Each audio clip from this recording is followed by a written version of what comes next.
Marami po kasing mga pagsubok. Okay? Yung mga pagsubok sa mga mag-asawa comes in different forms.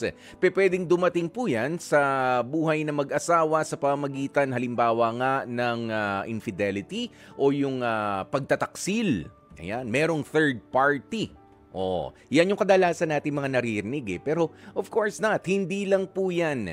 Hindi lamang yung pagpasok ng ibang tao sa relasyon na mag-asawa ang major na nagiging problema. May iba pa po mga pagsubok. Meron yung personal na issue si mister o si misis, 'di ba, na ang hirap palang pakisamahan o meron pala siyang ugali na hindi mo talaga makuha-kuha, ano? Ayan, isa yan sa mga problema rin. O, meron ding iba naman na may issue sa pamilya ng bawat isa.